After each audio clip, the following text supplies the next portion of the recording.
What is up? Miss Mroviedo here. Got wide receiver one room, Zach Rom here. Castleblack, Brian Bruner on my right. And we are going to do the second volume of Blood, Sweat, and Tears. A little bit more about us and why you should be listening to us and our opinions. Are we why are we in the fantasy space, and like how did we get to the Fantasy Holics fan page? So we'll start with Brian on your fantasy football background. Sure, absolutely. So I believe my first year playing was I got pulled into a redraft league at this lumberyard home supply center I was working at in like 2006 or 7. I can't pinpoint the exact year, but it was either 2006 or 2007. So I'm at that, 18 or so years in at this point. Pure redraft, didn't know anything. Just my buddies at my work needed a guy, and they knew I was a football fan, and that was it. And I was hooked immediately. Like, it was, I guess smartphones were out at that point, but I literally didn't even own a smartphone. So I remember it was a Monday to Friday gig, and Friday before leaving for work, I would duck into the office at the lumberyard and sit down at like ESPN.com and like set my lineup, and then watching NFL Countdown, noon on Sunday. If there was a surprise announced out, I'd have to call my commissioner and tell him, hey, take Jamal Lewis out of my lineup and put in, running back X or whatever. Yes, that was legit my first like year or two of fantasy. And then that league still exists.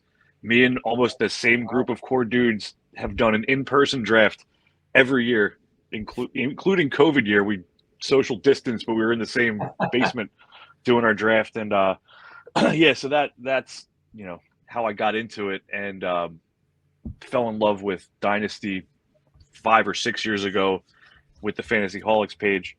How I got into the Fantasy Holics page was prior to everybody that's there now being there. I jumped on it with a guy named Zach that started the page that we ended up having a falling out with, and he ungraciously exited. But Average Joe and a lot of the guys that have been around, we kind of just kept it going from there. So I'm technically the original admin on that page, even prior to everybody else. But wow, yeah, man. So that's been, I want to say 9 or 10 years, I guess, that I've been involved with that entity. And Dynasty really took my life over 6 or so years ago when we started a Fantasy Holics Dynasty League.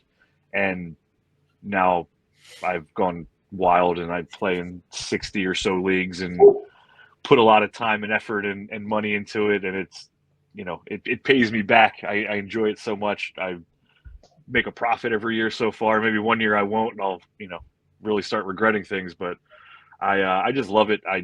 It's one of my favorite hobbies. I can't get enough of it. I listen to so much content. I write content. I bullshit with you guys all day in the chat. I bullshit with the dudes from South Harmon in their Discord and their chat and all the different leagues I'm in. And I just can't get enough of it, man. So I've been wanting to do a podcast for years.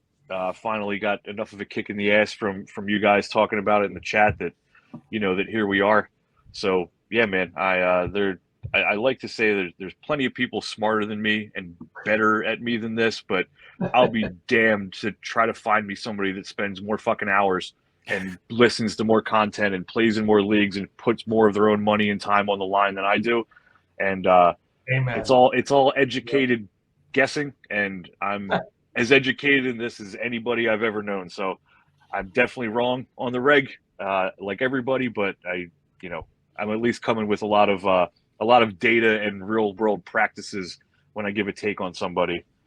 And then I guess lastly, just on a personal level, my name is Brian. Go by Castleblack on the page. Do the waiver wires article every week.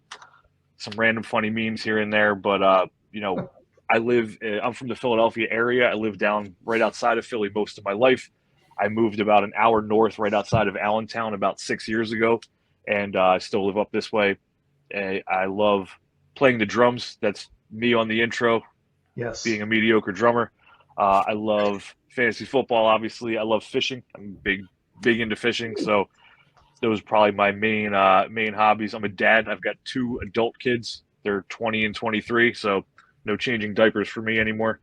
Yeah, man, but I've rambled enough about me and my nonsense. So you two go ahead and on to you guys.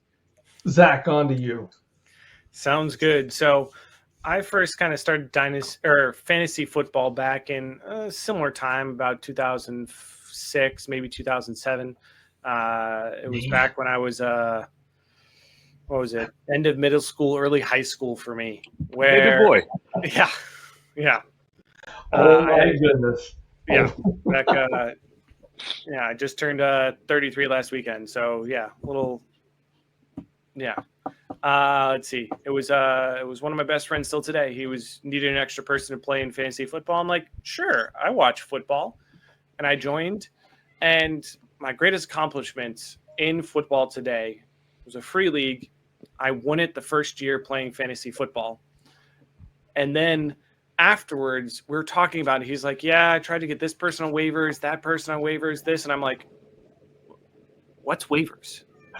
He's like, what are you talking about? I was like, I don't know. He's like, yeah, that's where you can pick up free agents. Like you can change members on your team. I'm like, you can do that?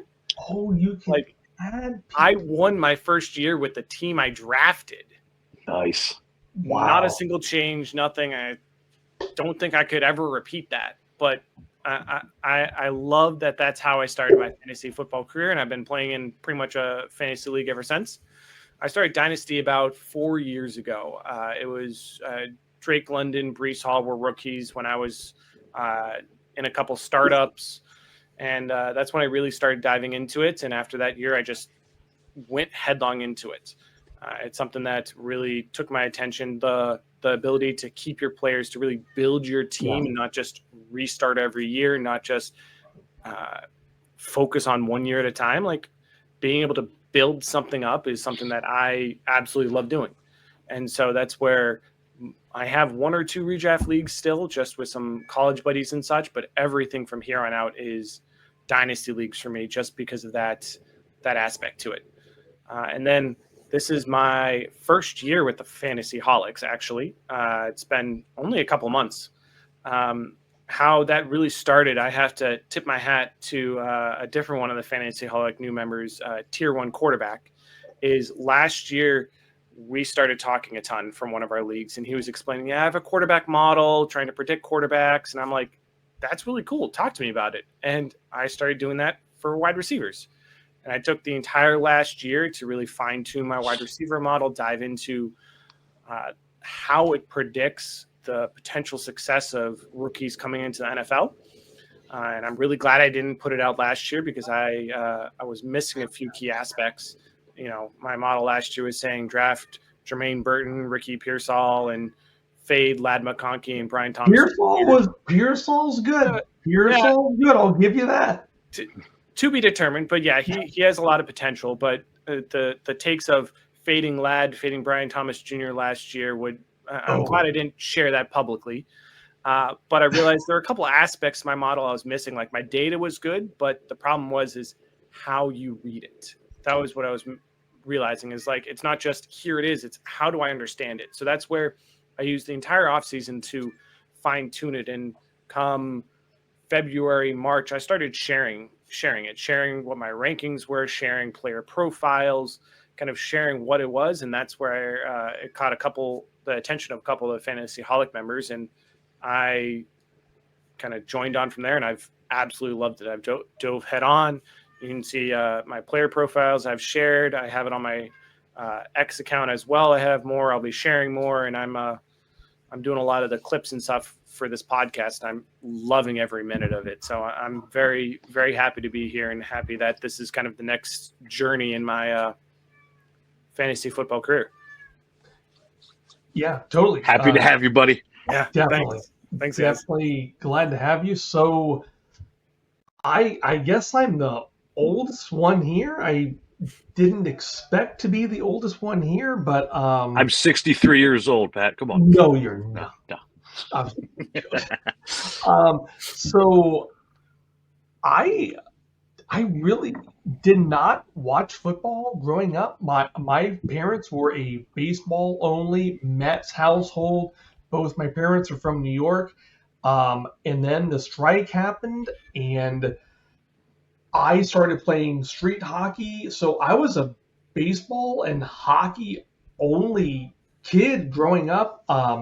Even though my parents are from New York, my dad's a Cowboys fan. I don't know how that happened, but so my only football memories growing up is the Dolphins Cowboys snow game on Thanksgiving and the Cowboys Steelers Super Bowl in like '96. That's the only football memories I have as a child. And somehow on my hockey team when I was like 20 years old, they're like, hey, we need one more person for fantasy football. I'm like, I really don't know much at all about football, but sure, I will join your league. I was hooked. Like, I So didn't fucking know fun. anything about football at all. The only thing I knew was like Peyton Manning was in his second or third year, and so I took Peyton Manning second or third overall. When taking a quarterback second or third overall was kind of cool and fun. Yeah, it's not Superflex. Went to this no, oh my lord, no Superflex. Superflex didn't exist back then. One QB, no PPR. Standard. I went to the Shit. Super Bowl my first year with Peyton Manning. I got Sean Alexander on waivers, and like this is awesome. Like it hooked, just hooked, and that's what led me here. Started with the Fantasy Holics in, I want to say like A couple years, I think, right? October or November of 2022. Sounds about right. Yeah, been here a little bit. Loved every second of it, and here we are. So, guys, I like and dislike based on their ADP. I'm gonna give it to you in dynasty terms. So, I guess the first guy that I like at ADP, that I think people are fading just a little bit, and this is a guy at the top of draft still, so we're not deep diving here, but it's excuse me, the Sun God. It's Amon-Ra St. Brown. My guy has been lighting the NFL on fire since that back end of his rookie season.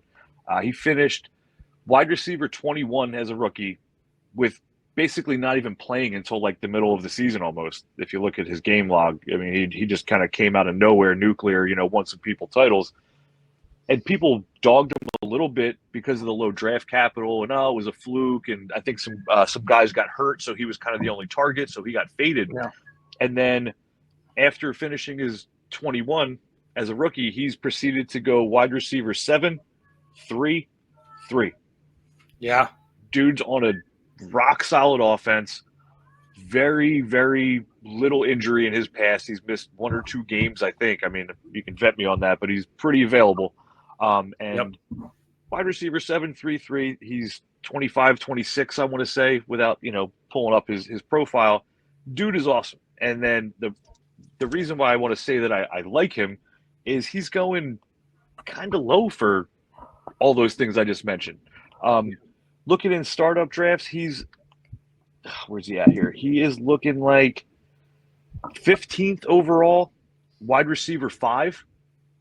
Sure, he's getting respect. People aren't cutting him or sleeping on him so much, but the players I see right now currently in startups I'm doing that are getting taken ahead of him, I see Ashton Genty getting taken over him. I see Brock Bowers getting taken over him, and I also see Brian Right. Thomas, and Puka sometimes getting taken over him. Yeah. And all those guys are up there for a reason, and people could come on and dispute me on why all four of those guys are ahead of Amon-Ra. But to me, in PPR, in half PPR, in pretty much any other lineup, small lineup, big lineup, best ball, give me Amon-Ra a good few spots over where he's going. I think he's getting slept on. I see him going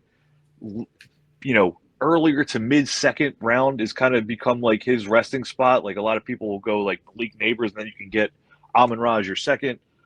I just love him at that price. I wanted to bring him up first because it's not that spicy of a take, or everybody loves Amon-Ra St. Brown, but I think he has slipped a little bit, and he is by no means getting old, or there's any reason to not like him, at least as far as I'm concerned. So give me all the Amon-Ra at this current value. I love Amon-Ra. It's the will losing Ben Johnson make that big of a deal? That's Sure. the only question mark. I hope not. Yeah. Amon-Ra's so good. He's like one of my favorite players. He's got the dog, capital D in him. He's got That that dude, dog look in at him. interviews with him, and he wants to win. He wants to show everybody that he's as good as he claims he is, and he is, man. He's a beast. The Ben Johnson thing is definitely one of the reasons that he's slipped a little bit, I think. But I don't think they're trying to reinvent the wheel. Johnny Morton is who they brought in. He was with this staff originally. He left for a year, I believe, and he's back. So I don't think they're all of a sudden going to look at that roster and go, okay, well let's change this up a lot. They have a winning formula. Not target one of the best receivers in the league. Probably not going to happen. I think Goff still would target him, even if the coaching staff told him not to. Like, he knows who butters his bread. Yeah, exactly. When we're talking about top 15 ADP, when you're talking about going 2 slots earlier, 3 slots earlier, that's not insignificant. Like when you're talking that high in drafts, sometimes that's you got to move an early second to move up 2 or 3 spots. Sometimes, depending on what tier breaks you're at, if you're looking at the top 3 of Lamar, Allen, Jaden Daniels, to move up from the 106 to the 103, sometimes you got to pay a first to move up 3 spots. So when you're talking about, his ADP is 15, it should be 2 or 3 spots earlier.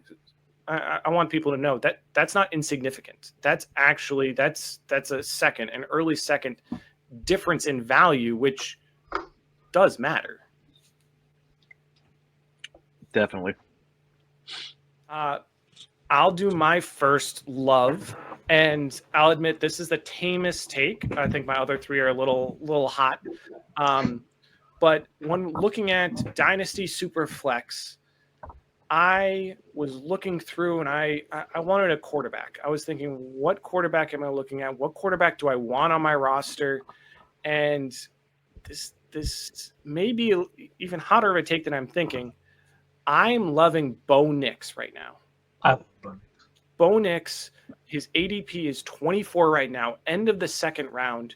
You're looking at a guy was QB8 his rookie year. Not only that, but he did that with Courtland Sutton at wide receiver, and then Martin Mims was a rookie. Troy Franklin was a rookie, or Martin Mims was second year, sorry. Troy Franklin was a rookie. Didn't really have much of a running game. They added Harvey, like they gave him some weapons. When you're looking at his stats, it wasn't something that's inflated. Like he threw over 2 or more touchdowns 10 times. And usually when rookies do that, you see a lot of interceptions. He only had 2 or more interceptions in 4 games, and 2 of them were his first 2 games in the NFL. After that, he only threw 2 or more interceptions twice. Additionally, when you're looking at his finishes, he finished in the top 5 3 times and the top 10 6 times throughout last season. Like, this is a guy that is going at the late second. You could see him going at the 1-2 turn come next year if he repeats this. And it's not, I'm sure people are fading him some because they have Stroud fatigue. Like CJ Stroud was going mid first round after his rookie year, and then he fell back, and now he's going in third. But the problem is even Stroud didn't finish in the top 10 his rookie year. He was QB 11. Like, he didn't do as well as Bo Nix did. And in Stroud's defense, he had a lot of injuries and such this year. But, like, I think Bo Nix is some great value you're getting at the end of the second right now as a QB2. I love Nix, and Nix did so much with seemingly so little. He had, like you said, Cortland Sutton. He had Troy Franklin. I love Marvin Mims, but he only really had a couple of big splashes late in the year when other teams had quit. And now, this season, they added Evan Ingram. Awesome. Yes. Love Evan Ingram. Love it. They still don't have a whole hell of a lot of anything to help Nix, but Nix is still going to feast. He's just a damn good quarterback. I really like Bo Nix. He runs. If he had like Sutton, I really wish the Broncos would have taken a receiver in the draft instead of RJ Harvey, maybe, even though I'm a UCF guy, to help Nix out. Nix is going to play great, and yeah, I really like Nix, and he will, yeah, he'll be a surprise. He'll win some leagues this year for the value you can get for him. Yep. Nix won me money last year. I had Nix on a lot of teams. Said on the previous episode, I'm a whore for quarterbacks. Guess what? I drafted me a whole ton of Bo Nix in the late first, early second in last year's rookie drafts. Oh, yeah. On competitive teams because I had the late first, and he just got to step in and be like my third quarterback. And I was able to trade him for a pile or whatever. While you guys were talking, I just pulled it up. Don't sleep that Bo Nix had 430 rushing yards and 4 rushing touchdowns last year. He can move in the pocket. Here's another thing I like about Bo Nix, and that his big first year didn't shock me that much. What do him and Jaden Daniels have in common? They played and started a fuck ton of games in college against good competition. They weren't walking in and just going, "Oh my God, the big stage." No, Bo Nix has been starting D1 college games since like pre-pandemic. Thank you, Brian. Dude's not shocked. He wasn't surprised. Nothing pisses me off more than this quarterback he played really good 1 year, 2 years. No, college success is significant. Yes. It is very, very. I'm not a quarterback guy. We have a quarterback guy on this page. College success at quarterback is extremely important. Bo Nix had it. Jaden Daniels have it. Yes. When I see a quarterback that's had a lot of years of elite production in college that will transfer to the NFL, I'm all in. Yeah. A lot of people faded Bo Nix because he was older. He spent more time in college. That people are starting to realize that's a good thing. It's a very good thing. You need that because quarterbacks don't have time to sit for a year or two before they can start. Rookies are starting first-round picks. You're starting in the NFL now. You need that success. See, look what happened to Anthony Richardson. Zero college experience. Yeah, he sucks. Exactly. Like if he was good, he would have played. Yeah. He did not play because he wasn't good. I'm sorry, tangent. Yeah. Sorry. Yeah. He's keep us going. Take us away. What's your first love? My first love? Oh. What was her name? Was she brunette? You know. She was. That's a different story for a different time. Different episode, yeah. Yeah. Jordan Love. Huh? Okay. He is being drafted very, very, very late. His ADP, I had it written down, but they've got Golden, Reed, Kraft. Josh Jacobs will never die. But I love everything in that offense. I think that Love is just being drafted so late in terms of all of the other quarterbacks. He's a tremendous value, and I can tell really you what like his Superflex ADP is here in a second. Let's see. His ADP is 39, going off as quarterback 12 currently. There you go. I really like Romeo Dobbs. A big Dobbs guy. Jaden Reed can't suck that. They have to get back to Jaden Reed. He's a good player, and I have no idea why the Packers completely went away from him. They've got Reed, Dobbs, Golden, Kraft, Jacobs.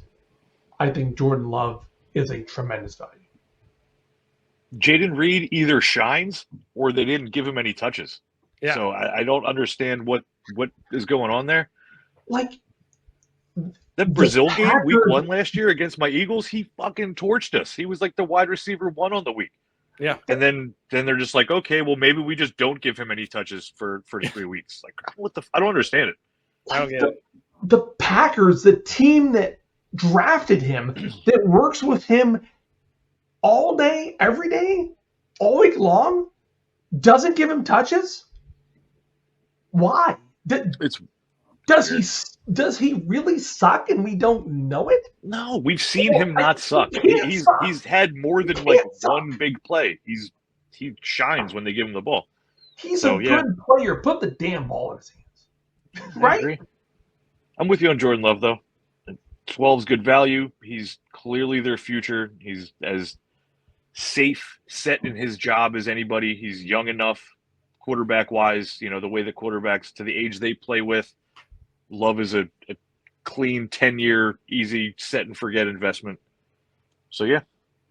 No, I have no devil's advocate with you there. Pretty good decision at quarterback. Yeah. Usually. My problem with Love is the wide receiver room. It's not with Love. I think Love is great. It's wide receiver room. Like Reed, I love Reed. I think his peak value was last offseason. Like I had people sending mid-first for him, late first for Jaden Reed. I think he's more a mid to early second type of player for fantasy purposes. But my problem is their wide receiver room. Like I trust Reed, I trust Kraft, and that's it.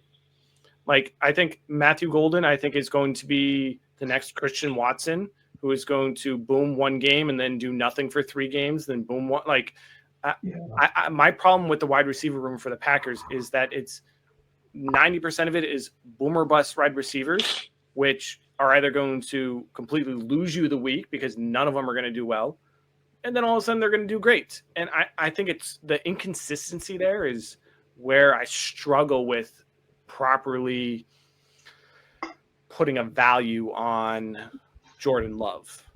That's my only gripe with it is even my wide receiver model says stay as far away from Matthew Golden as you can, but I still think that there's enough there for Jordan Love to do what he can to do well. Bet. Well, not everything is rosy. So we bring up we each bring up a guy that we're not really smelling or feeling. I got 4 together. I guess the first one I'll give is let's see, Brian Thomas Jr. Love him.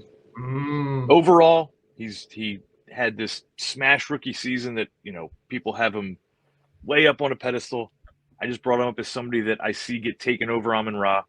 And this is, again, not somebody that I think is way overdrafted. It's more about who I can get around him or, at his value or over his value. And also the combination of he did almost none of that damage with Trevor Lawrence last year. It almost all came when it was Mac Jones, who I forget. I wish I could give a certain podcast credit for this. I don't remember, but I remember somebody bringing up that Mac Jones was in the perfect scenario last year to say fuck it and chuck it He's the backup. If you threw a pick, nobody gave a shit. If you threw a bomb touchdown, hell, it helped him get a next contract. So, like, it was the perfect storm. I saw somewhere else the numbers, the target, like the back end or the last 6 or 7 games of the year, he was on pace for like 200 targets or something, just completely obnoxious. Well, it's not Mac Jones, chuck it and fuck it anymore. It's a different offensive coordinator, and they spent the second overall pick on a wide receiver / defensive back who is not going to be ignored. So it's not – I don't want to be anti-Brian Thomas Jr. here. Like, I'm not trying to trade him. I'm not trying to kick him off my rosters by any means. But just some, again, Amon-Ra, I'll take over him. Let me see. I did a little digging on who is going around him or above him. He's getting drafted over guys like Caleb Williams, Justin Herbert, Bo Nix, literally in real startups for money that I'm in right now. I'm not doing that. In Superflex leagues, I'm not doing that. I get it. He's a young, spicy, hot wide receiver. Everybody loves it. Everybody thinks they're going to be Julio Jones for 12 years when you have a young stud receiver like that. But I'm not doing it over those quarterbacks. I'm not doing it over Amon-Ra. I just wanted to get him out of the way because I'll probably get arguably the most negative feedback on saying I don't like Brian Thomas, but he won't be on any of my new startup teams because I'm not paying that price for him. That's all. He had 10+ targets the last 6 weeks. It was probably like in the teens some of those weeks. Like, he was getting hyper targeted. Mac Jones said, "Fuck it, here you go, dude." Yeah. Now, one thing I will point out, I just looked at this real quick. Trevor Lawrence, the first 9 games was playing with Brian Thomas Jr. Brian Thomas Jr. over those 9 games averaged in PPR averaged you 22.5 points, got under 20 points 3 times. One was 19.4, very close. Never scored you under 10 points. So if anything, he's consistent. I don't know if I'd take him higher than where he's at, but 22.5 point average for your first 9 games in the NFL, that's pretty damn good. I didn't think it was that high, honestly. I thought it was much more on the back end of the year, but his back end of the year, he didn't score under 30 in his last 6 games. So he had a massive back end. I got him with some duds. Let me see. I got him with 5 points against the Bears week 6. I've got 3 points against Minnesota, 6 points against the Eagles in weeks, all before week 9. Always a critic. Always. Just bring it up. He had some duds. He wasn't dropping double digits every week, I don't think, unless, I'm just pulling up his game log on Sleeper. I might have an odd bonus scoring or 2 here. I was looking at. I thought it was just generic. This is just generic PPR that I pulled up. Yeah, that's what I thought I was looking at too. But it might have a couple more. But like his shitty game. Like, he had 2 receptions for 12 yards one week. But yeah, again, I don't want to be the anti-Brian Thomas guy. I mean, I'm named Brian for fuck's sake, and he spells his name with an I, not a Y. So I like that about him. I didn't count the 2 for 9 yards, 2 for 12 yards because that was week 10 after Lawrence got injured. I was just talking about the first 9 with Lawrence for reference. Okay, yeah, that is week 10 with that shitty game. There was he had some shitty games. That is true. Yeah, fair. But you did better with Lawrence than I thought. It was a lost year. The Jaguars completely quit on Doug Peterson. There's a little different mindset with Liam Cohen, I think. Travis Hunter there has to take some coverage off of Thomas. I'm optimistic. It can't be worse. I'll say that. And again, you're cutting when you're talking that high ADP for Brian Thomas Jr. Like, you're saying Amon-Ra should go higher, others higher. Like, all of a sudden, Brian Thomas Jr. might move back if you really like some of the other ones. Like, it's not to say he's bad. It's where's the value ADP wise is what we're talking about. Sure. Yeah. Tough for me to turn the quarterbacks down. That's probably my biggest thing with him is like where you take him in a startup, I'm not passing Bo Nix or Caleb or Justin Herbert for him. Just not doing it. That's all. That's probably my biggest thing I'm not feeling with him and his ADP. I get that. I'll bounce a little with that where my first player I'm fading is Travis Hunter. His ADP is 36 right now, and I think that is entirely too high. You're looking at the wide receiver 13 coming off the board, or it might be 15. So you're looking at he's a high-end wide receiver 2, or as Superflex often goes, you draft 2 quarterbacks in the first 2 rounds, Travis Hunter might be the wide receiver 1 on some teams. You're looking at a guy that's splitting offense and defense. And shameless plug, I'm quoting some stuff from my article on Travis Hunter on the Fantasyholics website. Look at that for more details if you want. But I'm gonna throw a few stats about Travis Hunter out. Comparing his routes ran per game in college to the NFL, Travis Hunter ran 39 routes per game. Only 4 NFL wide receivers ran the same or more than 39 routes per game. Jerry Jeudy, Jamar Chase, Michael Woods, DJ Moore. What? Yeah. Michael Woods, is that like the wide receiver 5 on the Browns? I thought it was Titans, but I don't know. But Wait, we don't even know who it is. He ran 41.5 offensive snaps per game. So you're looking at 39 routes per game, 41.5 offensive snaps. So only 2.5 he wasn't running routes. But again, only 5 wide receivers had more than 41.5 offensive snaps. Jerry Jeudy again, Jamar Chase, DJ Moore, Michael Woods, Jacoby Myers. So if you're looking at Travis Hunter, not just is the NFL a more intense league, you're looking at he ran top tier numbers for his offensive snaps in college. So you're going to have to see that. I can't see that continuing. He's not going to run more than Brian Thomas Jr. He's not going to play more offensive snaps than him, not run more routes than him. So you're going to see that drop back. You're going to see his offensive snaps drop back. Now, I think he's going to have a good floor. I think he's going to get targets. He's going to get you 10, 12 points a game. But he's not someone I'm comfortable having as a wide receiver 1 on my team. He's not someone I'm comfortable having as a wide receiver 2. He's someone I want to plug in my flex, let him sit there, and just let him play week to week. But his ADP at 36, he's not there. He could suck. Yeah. He could get just completely shut down by, he's in the AFC. He's playing against Kenny Moore, Derek Stringley, Jalen Petre. He's going up against some amazing cornerbacks, safeties, DB.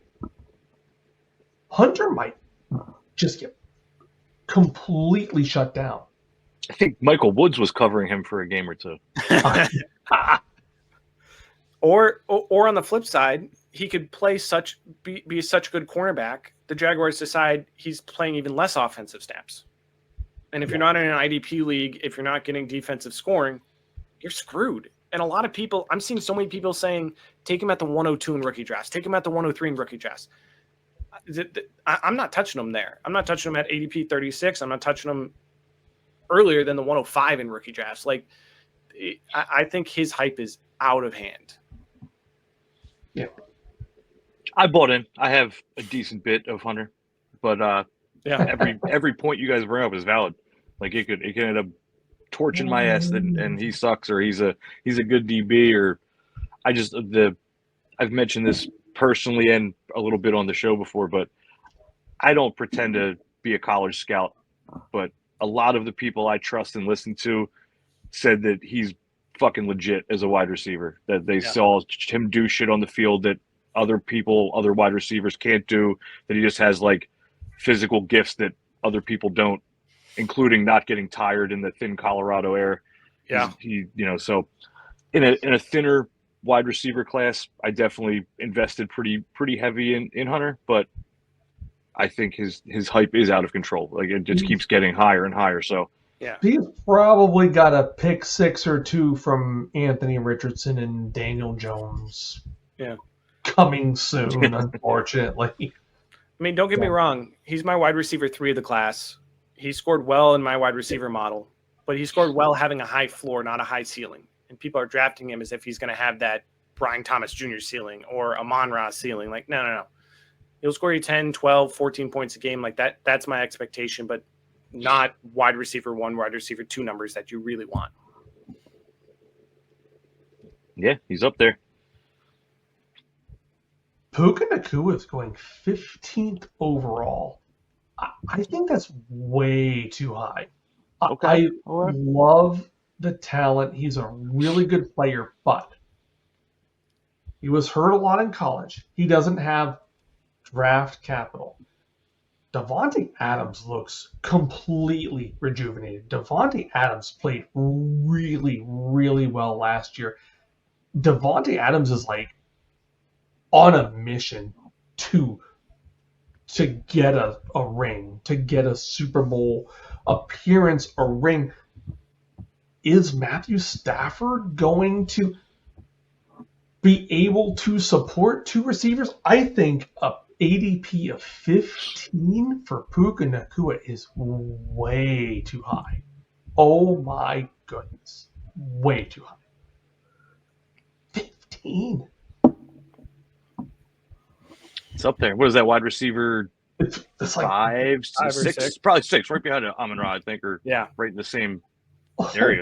Oh my God. No, I just, there's just way too much that I can't,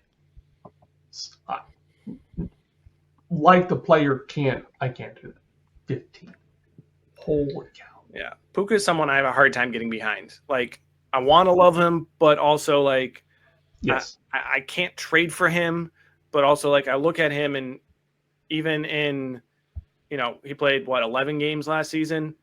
The problem, like, it's very interesting to see what's going to happen with Davante Adams. Like, going back to last year, Puka Nacua was number 1 in target rate, targeting 43+% of the time.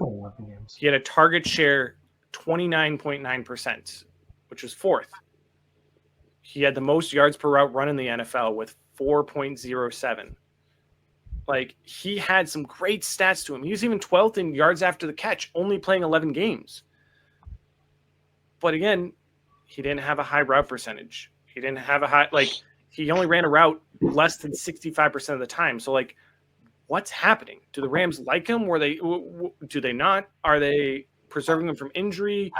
Is Davante Adams actually the wide receiver 1 there? Like, there's so much unknown about Puka.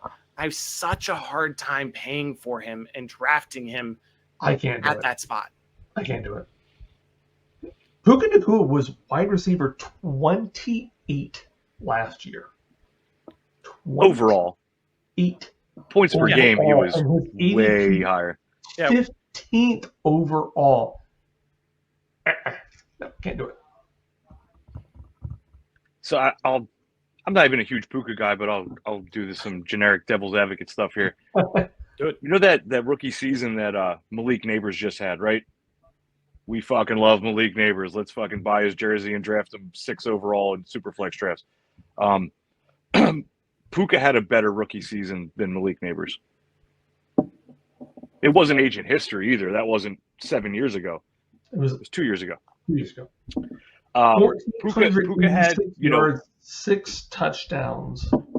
He had injuries last year for sure. He was basically unusable until week 10. Yeah. Which that sucks. That's not discounting that or saying that doesn't matter. He was unavailable until week 10. Luckily, he was actually like out. You weren't like starting him and getting nothing from him, so he was just out of your lineup. But starting week 10, I'm looking at I'll give you his fantasy points from week 10 through the end of the season. So remember, all-star, all-time rookie season, right? And then when he got healthy again, week 10 till the end, he went for 19, 25, 21, 17, 43, 18, 13, 23. He's smashed. Add that to his rookie season. He's a fucking rock star for fantasy. If he's on the field, he's been a fucking baller. I get it. 15 is high. I like dudes around him. Again, Amon-Ra, definitely over him. There's quarterbacks I'll take over Puka, no doubt about it. But I don't want to besmirch because that dude, if he's on the field in a Rams uniform catching passes from Stafford, he's going to fucking dunk on your fantasy team. Like, he's awesome. Yeah, I think he might be a touch high, but I think it's going to drop and he's going to become a buy low because Devontae Adams is going to take a bunch from him and people are going to fade him. And then all of a sudden Adams will leave and you're going to want Puka shares. It's that we're talking about value here. It's all about when to buy. And yeah, I think he's going to have some great value coming in the future. And yet another guy that we're talking about that's up in the top, 15, 14, 16 picks of a startup draft. So any few spots are a big deal. So I'm with you. As all the fun facts I just gave about him and the fact that I do like him, I completely agree that there's guys I'm taking over him startup wise. I just think there's a reason he's up there. He's been consistent as shit too. There's like almost no dud games that he actually played the full game and gave you a dud. So if he's out there, he's fun to start. Yeah, agreed. Hopefully Stafford can play till he's 50. Yeah, he won't play like an old man. Hopefully Stafford can utilize both Nacua and Adams. It could be a tremendous offense. I know that Sean McVay will get the most out of all of them. It could be awesome. I hope they're healthy and ready to do it. It could be a lot of fun to watch. Yep. All right, so that's three of the fades. So back to another love for me, I suppose.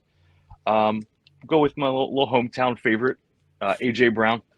I feel like he has gotten faded for a lot of reasons. He missed some time last year. He is getting older. He's definitely not off that age cliff yet, but he's been fantastic with the Eagles. Again, another guy where, other than that missed time last year, he's been rock solid. AJ Brown has been a thrill to have on your fantasy team. Anytime he's starting, put him in your lineup. So where I'm, as of earlier today when I was doing a little digging, he's showing up as like 34th overall and wide receiver 14 in startups. If you're doing a super young build and just automatically pushing off year one and buying some rookie picks and selling some startup picks, I totally get not drafting AJ Brown. He's, 28. I think he'll be 28, this calendar year. Yep. I still see 2 to 3 rock solid seasons with him and Hurts in this lineup and, dominating. Guys that I see him going ahead of him, Marv, Ladd, Nico, JSN, all almost always go ahead of him. And sure, if you're doing a young build, you want to pass on him, I get that. I only looked up wide receivers that are going ahead of him. There's plenty of other positional players going ahead of him that I'd much rather have AJB on if you're doing at least a semi or full competitive build or just, you're on a competitive team and making trades. AJ Brown is just a horse, man. He's got the relationship with Jalen Hurts. He's in a great environment with my Philadelphia Eagles. There's, it's the killer offensive line, the threat of Barkley. They can't drop too many back because Saquon will just kill you on the run with that offensive line. I love him in that area, and I mean I don't see really much argument against him other than the fact that, like, all right, I don't want to draft a receiver of that age at wide receiver 14 or 34th overall, but you're getting a freaking proven racehorse stud. He can break tackles. He's fast as hell. He's got great hands. He's just another dude, kind of like what I was saying with Puka, man. If he's on the field, start him. He's not giving you dud games. Yeah, he's someone people are definitely fading because, again, the start of the season where people want to start strong, you couldn't start him. Like, he was injured. He was out. Like, there was that rumors of him and Hurts hated each other. Like, people were really fading him and still are. Like, as much as we like to say we're a dynasty community, so many people have thoughts based upon what's happening now and change values instantly because of that. And I think AJ Brown is someone that's happening to. And still, like, his value's down because people are still worried about him. Like, oh, he was injured. He's getting old. He's 27.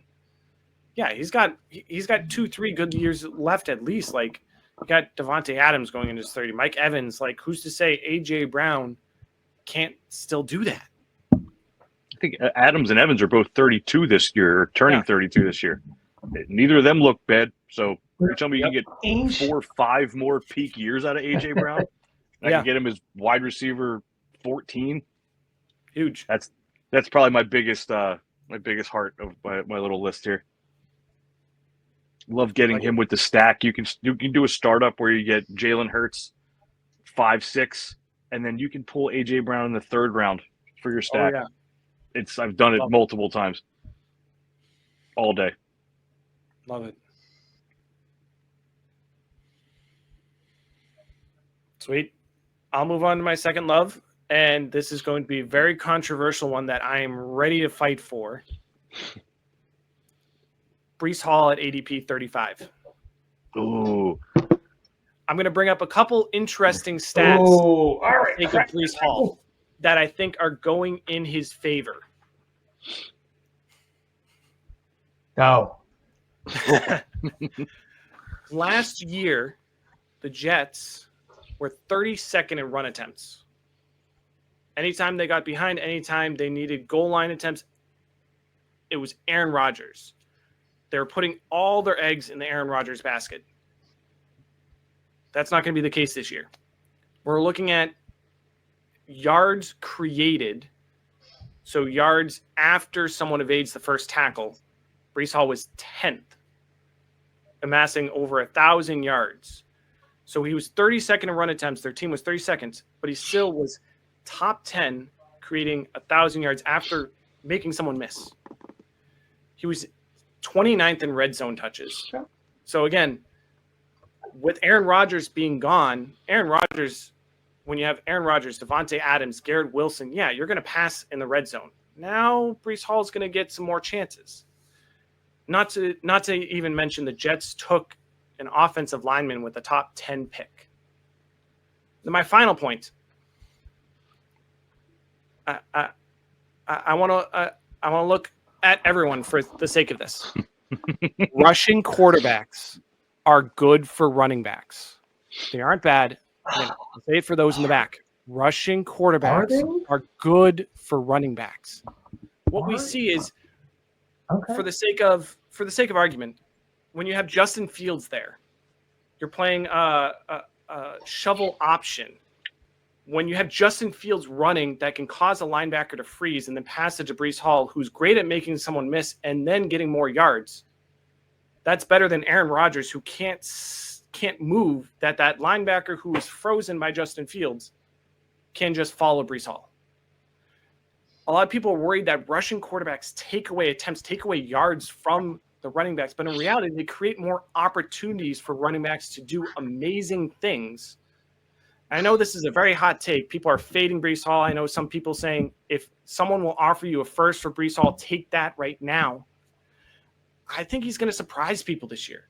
I think Justin Fields has a great check down rate. Breece Hall's receptions are going to stay high, but I think his rushing numbers are going to go up.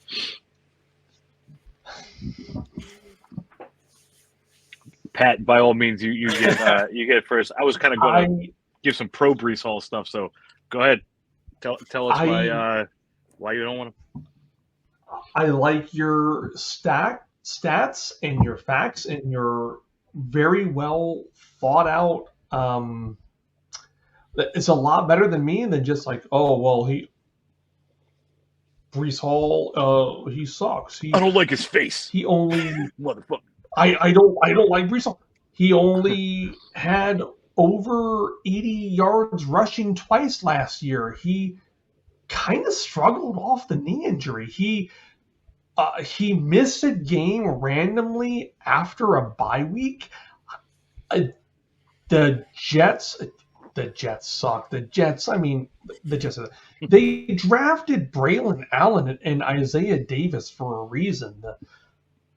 The team that works with Breece Hall day in, day out still drafted 2 more running backs, and they signed Justin Fields. Like, I'm probably reading into it too much. I kind of think the Jets know that Breece Hall might not be that guy, and they're bringing in other players to run the ball. I could be completely wrong. I'm usually completely wrong, but the things that the Jets are doing don't really lead me to believe they like or love Breece Hall. I'll let you go in a second, Brian. I want to put one quick thing when you're saying drafting Braylon Allen, like drafting the backup running backs. Seattle with Charbonet in the second round. We look at there's another team off the top of my head. Bills to like we see second and third rounds. We see Cardinals with Trey Benson. Yep. Yep, Trey Benson to we see a lot of these teams drafting more, investing a lot in an injury backup than replacements for some of these in the second or third round. So that's not to say that's not going to happen. We've heard some, but there's a chance they're just drafting as injury potential backups for Hall. Yeah. Yeah. So with Breece, I know he's never cracked 1,000. What was the other stat that you said about he's never done 80-yard, never – I forget exactly what it was, but something you brought up that, was a knock against his rushing. He only rushed over 80 yards twice last season. There it was. Perfect. So with that, I'll say I'd counter with they haven't asked him to run the ball a ton. Like, he's been targeted so heavily. Like, his one big healthy season, he had his rookie year that got cut off with the horrible injury real quick. He had the full second year, which was, where he was like second overall for the year. And then last year was messy and some injuries and stuff too. But the second year, he had 223 carries. He missed 1,000 yards by that much. It was so close. 94. I mean, and he averaged 4.46 a clip. He also had 78 receptions and 590 yards. So probably the biggest thing with Zach Wilson checkdowns. They were. I don't know if they were really I guess what I'm getting at about that is not that he's going to get that many targets or receptions again, but what I would bring up with Breece Hall is I watch a lot of football and I've watched Breece Hall play. I've never looked at him and thought that guy's slow or he sucks. He's good. He's explosive. I've watched him make big plays and gash plays, and I think he's been a victim of injury and being on a shitty Jets team. But I think he's still young enough. He's far enough past the horrific, shitty injuries that I'm not saying I'm like a Breece Hall guy. I'm not buying his jersey. I'm not drafting him way over his ADP. But I'm more lean on the side of I like him. I see him a little bit as a value on his ADP, but I don't disagree of everything you brought up. He's the shitty Jets team, and it's tough to really buy into a lot on that squad other than Garrett Wilson should get 1 million targets. But I kind of like Breece Hall at his ADP. The eye test thing with me. That's what I'm saying. I've never once looked at Breece Hall and been like, man, this guy, what's he doing out there? He looks like he looks a little slow, or he looks like he doesn't know how to play football. Like, he passes the eye test for me. He doesn't know which way to run. Yeah, he's running backwards like that D lineman from the Vikings. That's safety, you dumbass. Right.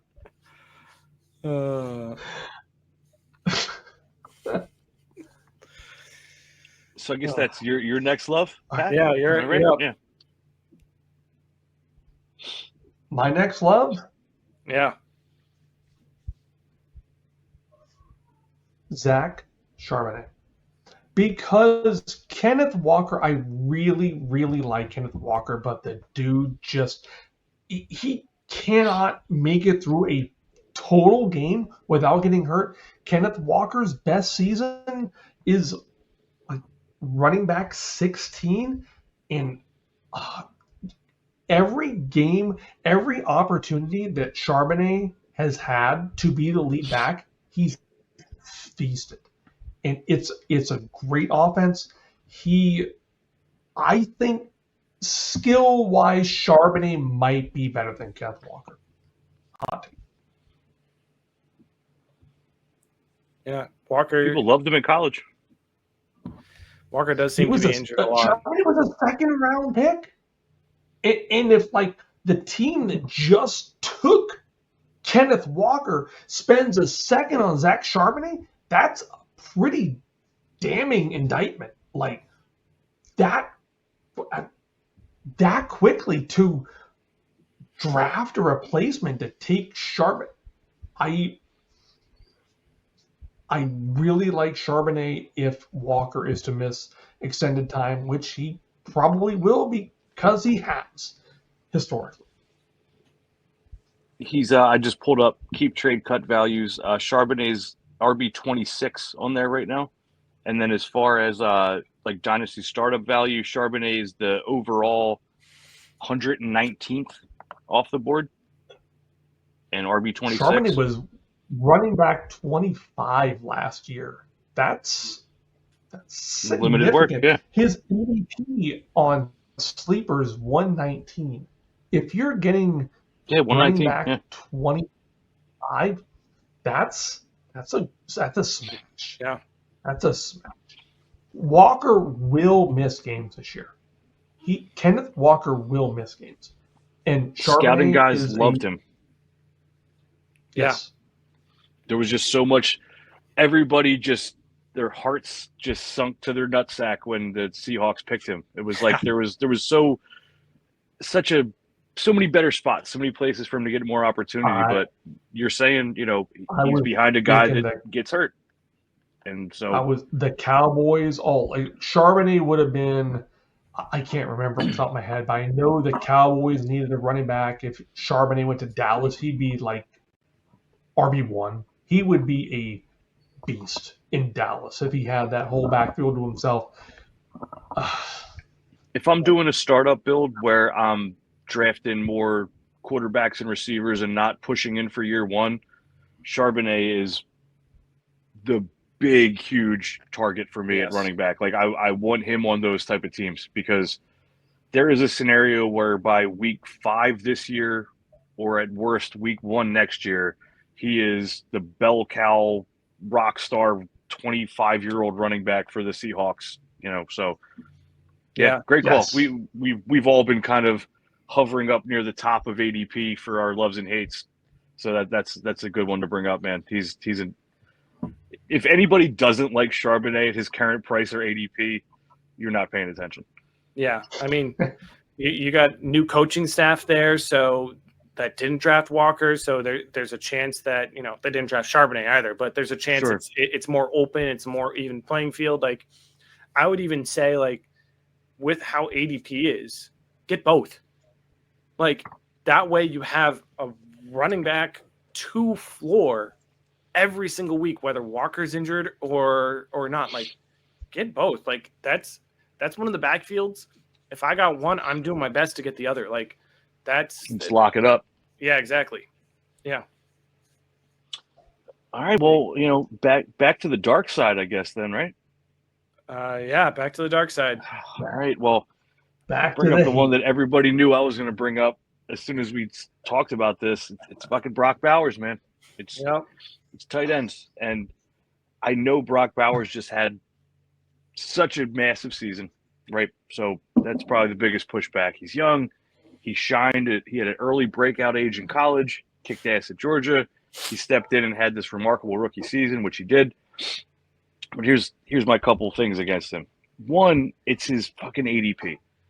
Even if it's not like a heavy tight end premium league, he's going in the first round. He's like 9th overall selection in Superflex startup drafts.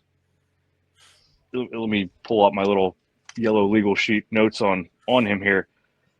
Brock Bowers. We've got him going over guys like Malik Neighbors, CeeDee Lamb. No. Oh my God, Amon-Ra. Not a lot of the time, but I have watched drafts where he goes 3rd or 4th overall in a startup ahead of Jalen Hurts, ahead of Joe Burrow.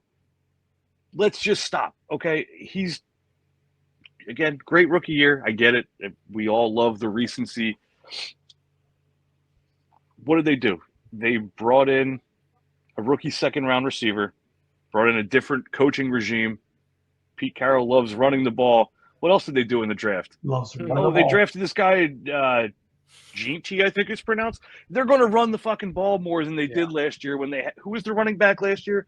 Zamir White, I think, or I don't even remember who got the most carries. But Sincere McCormick. Sincere McCormick, I think Ginty might be a step up above, him. Jacoby Myers is still there, who's a very capable, good pass catching receiver. I think Brock Bowers has tons of value in Dynasty. I think if it's a heavy tight end premium league, he is worth taking somewhat high, not over fucking Jalen Hurts or Malik Neighbors, but high. But I'm a huge proponent of the warp feature from South Harmon. There's lots of different pages that offer wins over replacement player, but if you look at just about any league, unless it's like 3 points per tight end catch, tight end is way down the importance chart. And I just can't ever invest that much in tight ends. And, if I die on this hill and Brock Bowers just becomes Travis Kelce 2.0 and even better, so be it. I will just still have rather taken Neighbors and Jalen Hurts and CeeDee Lamb in these leagues. Yep. And you can have your Brock Bowers and enjoy your positional advantage every week. I just can't do it, man.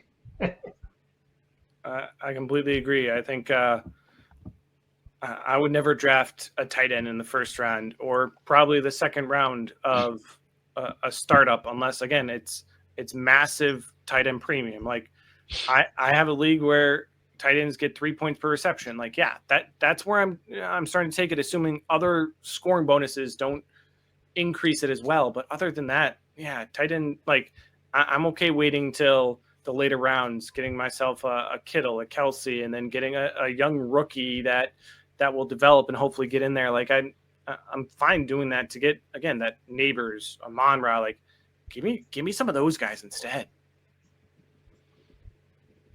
Unless it's a world in which elite Jimmy Graham and Travis Kelce exist.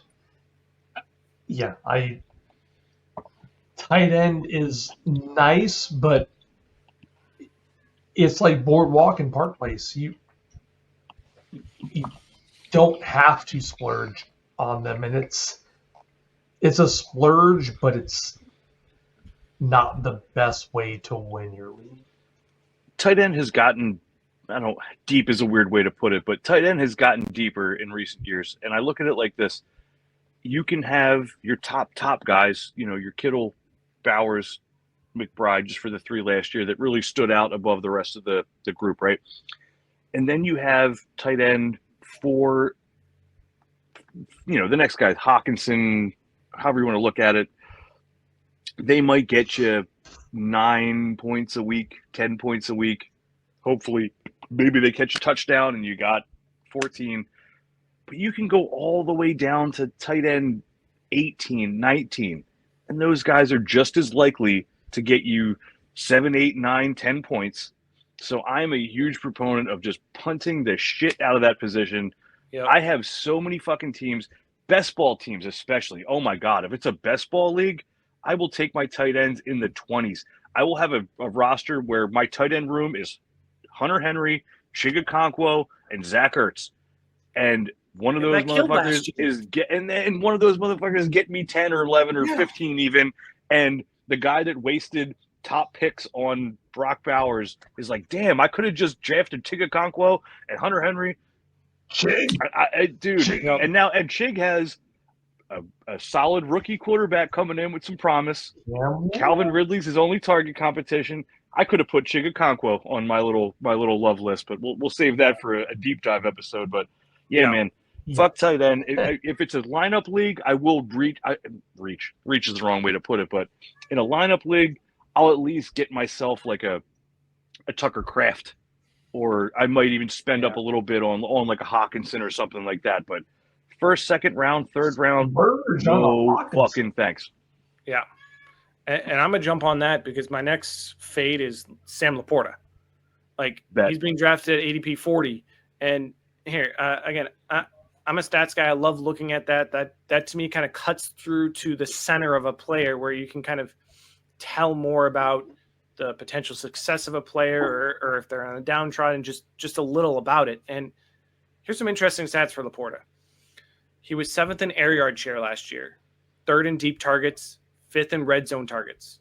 He was 6th in receiving yards, 6th in yards after catch, and 4th in touchdowns among tight ends. And he was still tight end 8. Laporta was closer to being tight end 18 than tight end 4. Nevertheless, he has a new offensive coordinator.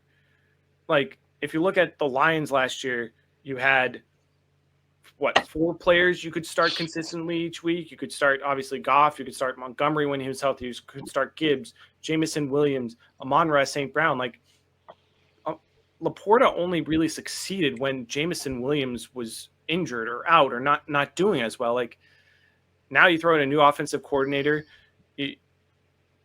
I see Laporta just dropping in value this year. Yeah, he had an amazing rookie year, but are you really spending? It was all touchdowns. Yeah. Are you spending a 4th round pick on that? Like, I couldn't do it.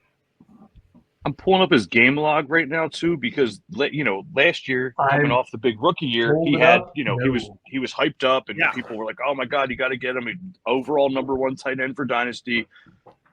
I think he might have been tight end 2 in redraft after that huge rookie year. Let's see. The start of his season last year, I mean, I'm not sure exactly what the TEP, the tight end premium in the league I'm looking at, but he had 11, 4, 7, 12, 12, 4 to start the year. Yeah. You can match that production with waiver wires. Zach Ertz probably had a better season than him. Jonnu Smith was demolishing him. Yeah. So yeah, and again, not a position I want to pay a premium on. No, not another one. I mean, shit. For my Bowers case, just look at Sam Laporta the year before. Yeah, he could take a decent step backwards. I don't know. I can't tight end, man. It's a weird ass position. Look, I know a couple leagues that have literally eliminated it, where there's not a starting tight end position where you could flex them. Like if you want to use one in your flex, you can. But I've seen and playing a couple leagues that the tight end starting a tight end position doesn't even exist anymore. Yeah, same here. Laporta had over 70 yards once last season. He even his big rookie year, he wasn't a yardage guy. It was like it was all touchdowns or something. That's not a pick you can make in the first 3 rounds. Would you say he was that? Because he's still 40th overall in startup? Yeah, ADP 40. Get the fuck out of here. No, Jesus Christ. I can't touch him. I can't touch him with that. MC Hammer, that shit. Can't touch this. No. Jesus. Yep. Okay, keep us rolling. Next fade. Next fade. All right. I love the player, but Nico Collins just does not. Nico Collins has missed a lot of games. He's missed a lot more than I thought. I don't think he's played a full season. The Texans added Higgins, and Jalen Noel. Jalen Noel. There's a lot of competition for targets. Christian Kirk, too. Yeah. Christian Kirk. And the Texans have the worst offensive line in all of football. Stroud does not have a lot of time to throw. I love the talent of Nico Collins, but the situation at that his ADP is It's up there. It's 15, competitive. 16. Yeah, it's up there. It's up there. He's just being drafted way too early, given the situation. I just no. There's Yeah. they drafted two more receivers for a reason. They signed. Well, you know what you want to do? The O-line. When you have a really shitty offensive line, you want to trade Laramie Tunsil. You want to trade the only good part of your line, your left tackle. You want to get rid of that guy and just have an open path to your quarterback. Exactly. I like your strategy there. Hey, listen. That's a bad idea. Just go all the way shitty, you know. Nico's going up there high, man. Yeah, I was high on him. I was high on him to start the offseason, but looking at it more and more, like he hasn't played a full season. 2 years ago, he was ninth in half PPR, but 12th in PPR. So when you're talking about PPR leagues, like fade him even more. I think people are going for the ceiling of him if he plays at this consistent level. I see his big games, but like again, Jaden Higgins is my wide receiver for this class. I think he's going to break out so well in that Houston offense that I even think that might put a ceiling on Nico Collins too. That, yeah, from a value perspective, I think this is his ceiling. And when you're talking ADP, you don't want to draft someone at their ceiling. Nope. Unless it's an old vet who is going to get you that championship. Like, but in the first 3 rounds, you're not even first 2. You're not going for. I'm taking this guy because he's at his ceiling for value. You want to get someone who can rise. Yeah, Nico's people are 4 years in and Nico never played a full season. Like, this is my wide receiver 1. This is like my stud. No, it won't be your stud. He might be. I mean, he might be a flex. Yeah, Nico Collins might be a flex start some weeks. Hot take. Shout out to the Fat Boys who had this take a week ago as well, talking a little bit more. So check out the other podcast on the Fantasy Holics channel, the Fat Boys. They talked more in depth about this too. Nico was also bonus hype with the Stroud breakout. Yeah, like it was like, oh man, he's got this young stud quarterback. Stroud was anointed a top 2 or 3 dynasty overall pick after that solid rookie year. Yeah, so Nico kind of benefited from all that, and he did last year. He came out on fucking fire, man. Like I had him on my one and only redraft league. He was cooking.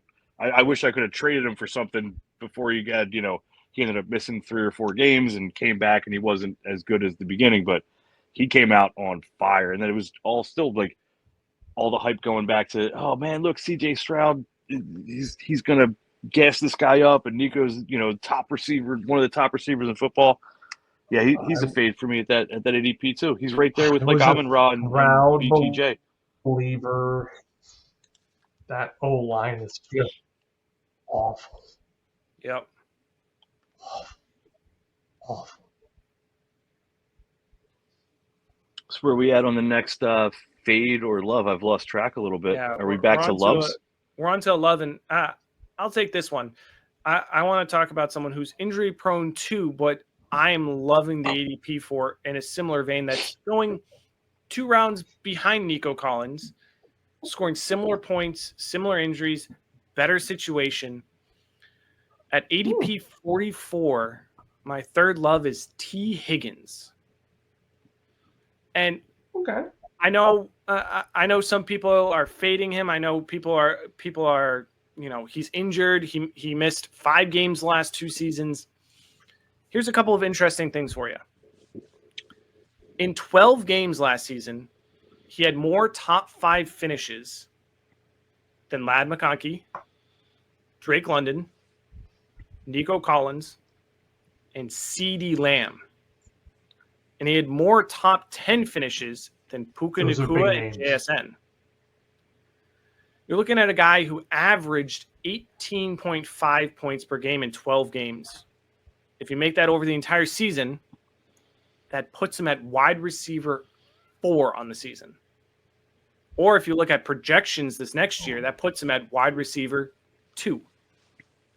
In 12 games, he was 5th in red zone targets and 5th in touchdowns.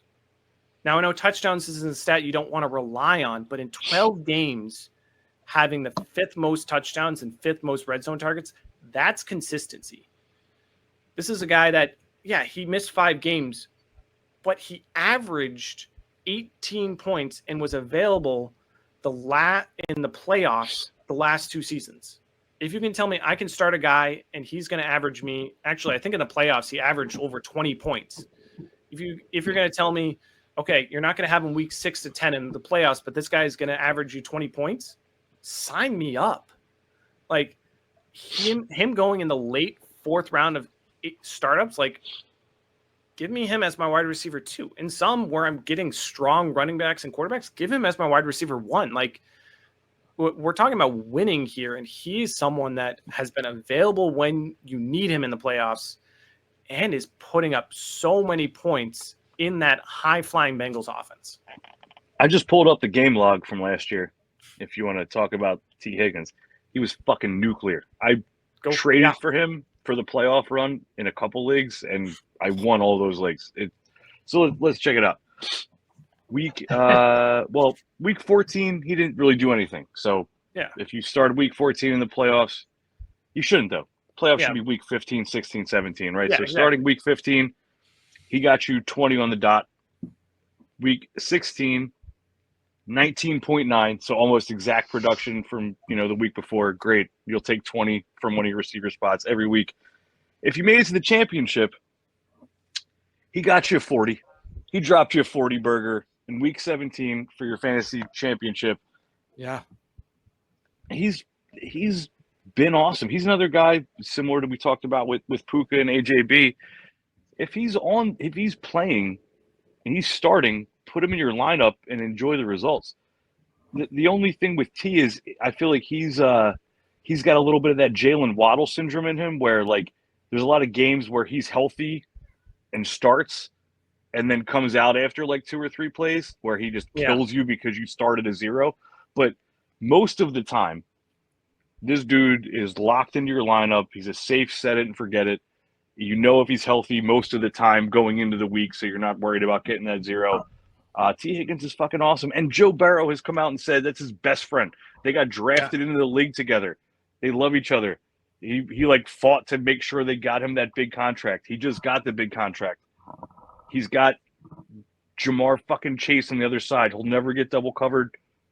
Exactly. Yeah, man. T. Higgins is a great value. I love what you said about if you went a little quarterback heavy. You went a little quarterback heavy. Maybe that's your wide receiver 1. That's fine. Yeah. Does 40 points sound good in your championship week? Yeah. I think it does. I mean, a lot of people fade him because he's the wide receiver 2 on the Bengals, but that doesn't mean anything if he's getting you points. Like, points are points. I'm not taking the wide receiver 1 on the Patriots over anywhere near Higgins. Like, who cares where he's in the lineup in the depth chart if he's getting you points? Like, I don't care. Bet.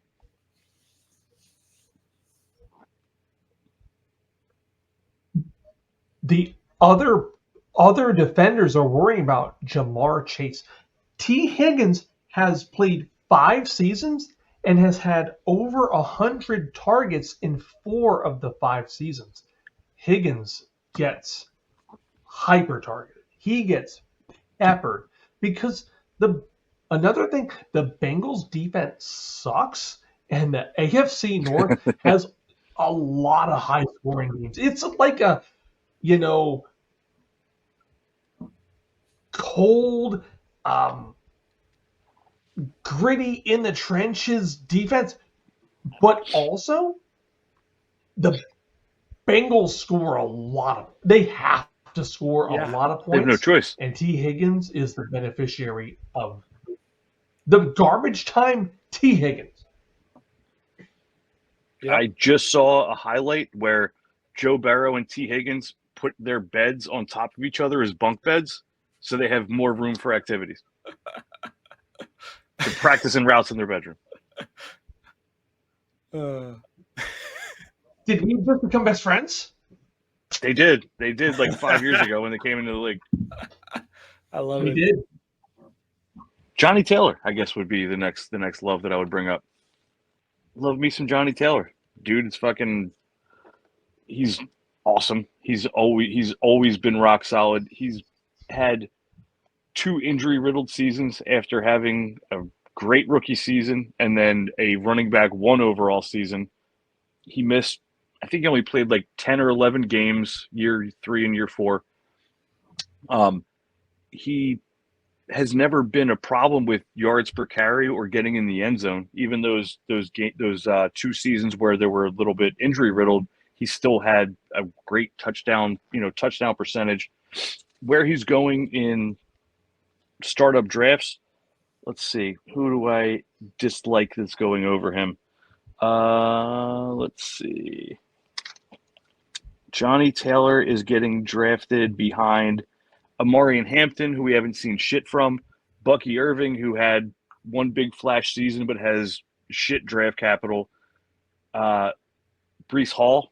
We just had plenty of discussion on Breece Hall, but I think I want Johnny Taylor as like my anchor RB over Breece Hall. And those are just, running backs he's getting drafted over. I've always been a fan of his. Like I was saying about Hall, he just passes the eye test. He exploded for the playoffs last year. He had that, that one shitty infamous play where he dropped the ball before he went over the goal line, but that was still like a 15-point week for him. And then he kind of like, to make it up to all the fantasy gods, went fucking rocket ship nuclear and won people titles at the back end. Yeah. I don't think Anthony Richardson or Daniel Jones are going to start airing the fucking ball out. It's going to be a running offense. Yep. I don't know. I've always been a big fan of Johnny Taylor. I will have him on a big percentage of my leagues. He's 26. He's not falling off the cliff age-wise for running backs because he missed some time in year 3 and 4. He doesn't have some crazy-ass workload on him yet comparative to, some running backs that have just been driven into the ground, every year of their career to start. I'm a big fan of Johnny T. I love him at that price. I love taking him as my anchor RB. The hero RB thing, whether it's dynasty or redraft, I love having that dude RB1 set and forget. If you guys have any negatives on him, I'd love to hear him. But I just love him. He's built. He's fucking rocked up. He's huge, tall, thick. He can take a fucking ass kicking and keep staying in there. I like Taylor as the Colts fan of the Fantasy Holics. He ran a lot at Wisconsin. He's like, Taylor is about done. He's got a year or 2 left. I think he ran the ball 300 times over 3 years at Wisconsin. He had a ton of college work. Yep. A ton of miles from Wisconsin. I think Daniel Jones will help him a lot. You don't pay Daniel Jones $14 million to be a backup. I like Taylor this year for like a Josh Jacobs resurgence, but it will be short-lived. I would be fine with Taylor this year. If I have Taylor in a dynasty, I'm selling him within the first 4 to 6 weeks. He's a tough one. I think Taylor will smash, but it won't be a long-lived RB1 role. Yeah, he's a tough one. I mean, when you're looking at attempts, he's got a lot of mileage. Like, in 14 games, he had the 5th most attempts. If you average that out, put it to 17 games, he has the number one attempts in rushing attempts last year. Like that's the one thing that's tough. Like, granted, we've seen Barkley and Henry, who have a ton of attempts, do great this year. We're seeing great leaps forward in rejuvenation of the body and keeping it going for these NFL players. That's Taylor has a little bit of an injury history, so that's up in the air. But like when he's healthy, he's a top 10 running back scoring. Like even in 14 games, he had 1,400 rushing yards last year. Like his RB1 season, he had 1,800, which he was close to be on the mark for last year in 17 games. He was just a little shy on the receiving work last year as opposed to his RB1 year. But like it's tough to say if he's healthy and with how we're seeing these older running backs still compete. It's hard to see that there isn't value there. I touch back on what I brought up in the first episode about how I look at running backs other than maybe Bijan, Genty, Gibbs as 1 year rentals. Yeah. Taylor's the RB9 in where you have to draft him right now. I'll fucking take that. If unless I'm punting, I'm not a contending team. If I'm a youthful non-contending team, I don't want Johnny Taylor.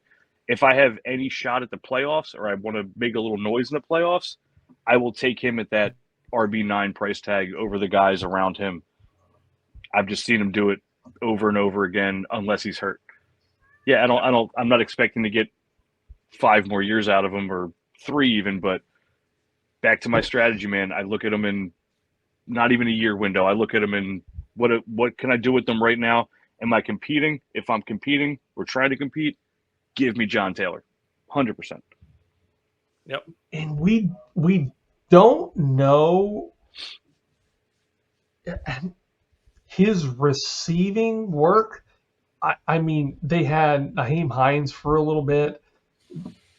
There isn't a pass-catching running back in the Colts offense. It could be like Taylor could be the sneakiest pass-catching running back. He can catch passes. I've seen him do it once or twice. The draft this year. Because Khalil Herbert sucks. We have no idea what DJ Gibbons will bring. Yeah. Taylor could end up with 40, 50, 60 targets, catches. It could be a smash PPR play there. He's had 36, 40, and 28 catches over certain seasons of his career. It's like we don't know he's not good, but he could be I don't know if he could be Alvin Kamara, but he could be a 40 to 50 catch guy, and we just don't know it because they didn't need to use him that way. It's true. Yep. Because Daniel Jones probably sucks. I know Anthony Richardson sucks. It could be like a 7-yard check down pass to Jonathan Taylor that's 1.7 points every week. True. Michael Pittman is just going way too low. Michael Pittman, his ADP is 132 on Sleeper. Michael Pittman is getting a quarterback upgrade in Daniel Jones. Bookmark that. It is a QB upgrade. Michael Pittman's targets in the last 4 years, 129 targets, 141 targets, 156 targets. He's going 132 overall. Michael Pittman is like a wide receiver 1 that you're getting who knows how late. Pittman's a tremendous player, and I cannot believe he's going as late as he is. I've taken him in every single Fantasy Holics mock draft, startup. It feels like a free wide receiver 1. Yeah, he's a tough one for me. I love Pittman and Downs as long as Richardson is not the quarterback. Like, if Daniel Jones is there, like Yes. we've seen Pittman have top 20 seasons as long as there's someone that can get the ball in his general direction, which Richardson can't. Like, I think Josh Downs is going to take some work from him, but at his value, Pittman's going to go up. Pittman's going to go up. Yeah, I like that. He's free. I don't even know what his exact ADP is at this point, but he doesn't cost you shit. He's free. Yeah. You can buy him for peanuts from just about anybody in the league. Yeah. Unless you're trying to buy him from Pat, and then we're not. You're probably not getting him, I guess. Yeah. True. Nope. That's a good love, man. Like I said, I kind of wish I would have dove a little deeper on my loves and dislikes. I was kind of just staying at the top of the ADP, but yeah, maybe we can do this again, more focused on like deep dive guys that we like more. I stayed in the top 4 rounds, so yeah, Same. Another deep dive soon enough is going to be very good. Final fade for me, based on ADP. Again, I don't hate the kid or wish any ill will towards him, or if anybody likes him, good on you. You can take him in all these drafts with me. But it's Amari in Hampton, rookie running back for the Chargers. He's going as the RB5 in startups and the 26th overall player. Yeah. He's a lot of potential. He had the huge combine, put up some rocking combine numbers, got drafted in the first round as a running back. That usually hits, but it was later in the first round. And if you look into later first-round running backs, you can find some guys like Rashad Penny and dudes that didn't really play out. So he could certainly be good. He's on the, he's with Harbaugh, who likes to run the ball. High testosterone offense there. So, I mean, I get it. We all are hungry for, the new next it running back. So I get why he's going up that high. But at RB5 and 26 overall, he's literally going over like Drake May and CJ Stroud and Jackson Smith and Jigba and AJ Brown. And I've seen him go over like Brock Purdy and Baker Mayfield and like Bo Nix and even guys in that range where, one, I don't even really want to build my dynasty startups around running backs, even if they're young. And if I'm going to spend up that high, go up another round and get Gibbs or something if you really are that dead set on having like a young running back. We don't know if this kid's good or not. He played at North Carolina. He wasn't playing against juggernaut defenses in college. I think a huge part of this was his combine stats and the fact that he went in the first round. Yeah. I've heard more than what one or if two. He's Javonte Williams? God forbid. Hey, they went to the same school. Maybe he's Javonte Williams. Do you want to take Javonte Williams at 26 overall in a startup draft? Yeah. You sure about that?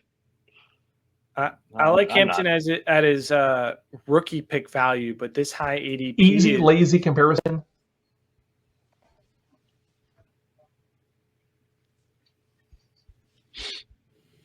Yeah, for Hampton, his rookie pick value I love, but ADP, like I'm taking JSN, I'm taking Stroud, I'm taking AJ Brown, like I'm taking these other guys probably above him. So like, it's a little too high for an ADP for sure. I definitely have some shares of him in rookie drafts where I had a higher first round pick, but I will have 0.0 shares of Hampton in startup leagues because no fucking way. Hey, over Drake May, nope. Over AJ Brown, nope. So many players I'll take over him. Like I said, it's even the way I like to construct my rosters from a startup. If I'm gonna try to push in and win, I'm not taking a rookie unproven running back that high. If I'm trying to do the long play and build for the future, I'm not taking a rookie running back that high. So it's like I have zero way that I'm taking Hampton at that price in the startup. So that's a big fade for me in startup value. The NFL stands for not for long, and in a dynasty, it's hard to take a running back over like a JSN or. I'll go to my next fade. I'm going to stick with the running back train, and I'm going to go to Devon Achane. I have a couple problems, and it's not to say he's a bad running back, but rather I think it's how the Dolphins are going to approach their offense this year. With Tua's concussion injury, I think the Dolphins played incredibly safe offensively this last year. When you look at what Tua did, he was 35th in deep ball attempts. He was 40th in air yards per attempt. Yet they were 9th in team pass plays. What we're seeing is he was getting the ball out quick, and they were designing for him to get the ball out quick. That's why we saw Tyreek Hill have a horrible year. Jalen Waddle had a horrible year. You have these fast receivers, but they're not having time, and they're not calling plays. They're not scheming for these fast receivers to get by the defense or through the defense. They're scheming to protect Tua, and I don't think the Dolphins can continue to play that safely and succeed.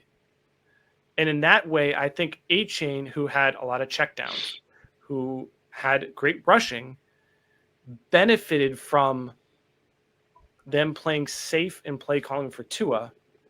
And I think Waddle's going to go up, Hill is going to go up, and I think that's going to take away from Achane. I mean, even if you look at time to throw this last year, Tua was the fastest, 2.42 seconds to throw. Now, I know Tyreek Hill, I know Jalen Waddle are fast. They're not that fast to get 40 yards down the field and beat the defense in 2.4 seconds. So I think the Dolphins are going to open up the playbook, get Waddle and Hill more involved, and I think that's going to take away from Achane, whose ADP is 30 right now. He's being taken in a third round of startups. I think this is his ceiling, and drop it back to a late fourth, early fifth. Like, sure, I'm taking him then, but I think his ADP is a little too high right now. 78 catches last year. Yeah, a ton. You don't get that from running backs much, but it was like you said, it was tons of safety, get the ball out quick. Let's make sure Tua doesn't have another seizure on the field type of catches. Exactly. Yep. He was pretty Achane he's a small guy.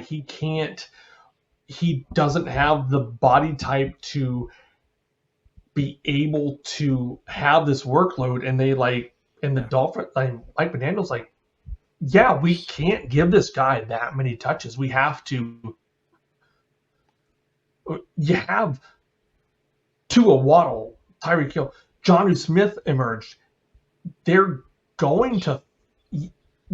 built the team to throw. You can't not throw to Hill.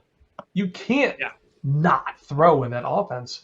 And Achane only has so many, there's only so much work for him.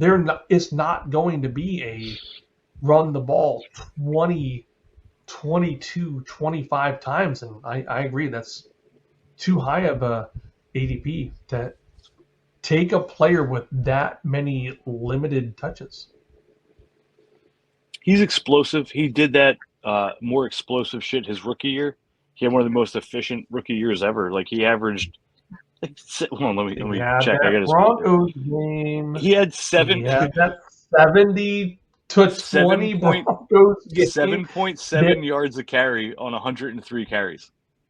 I need to. Yeah, it's fucking wild, and he's the good. Broncos Last year just flat out quit. Yeah, and they just watch Achane run. There he goes. There he goes again. I'm not. So last year he had 203 carries for 907 yards and 6 touchdowns. Almost 4.5 a clip. Efficient, solid, and then he had the 78 catches for almost 600 and 6 more touchdowns catching. So I think that the receptions should slide back. Yeah. Based, like you said, Mike McDaniel. Is it pluralized? I forget. Is it McDaniel or McDaniels? I think it's McDaniel. With his gray sweatpants on the sidelines. He's just, I feel like he came in and did so well year one that he's just been riding that coolness. Like he's he came from the McVay tree, if I'm not mistaken. Yes. So he thinks he's as cool as McVay, but he really isn't. Yeah, they should throw the ball more. I don't like Achane at his price. He was honestly next on my list of fades. Like he was the fifth guy if I didn't write another person down, or if I wrote another person down. So same thing where like I don't dislike him. I'm not like necessarily trying to move him, but where he goes in startups, no fucking way. I'm not taking him in that range above quarterbacks and superflex and good receivers and more sturdy running backs like Jonathan Taylor, or guys that are built to carry the load that I can call my anchor RB.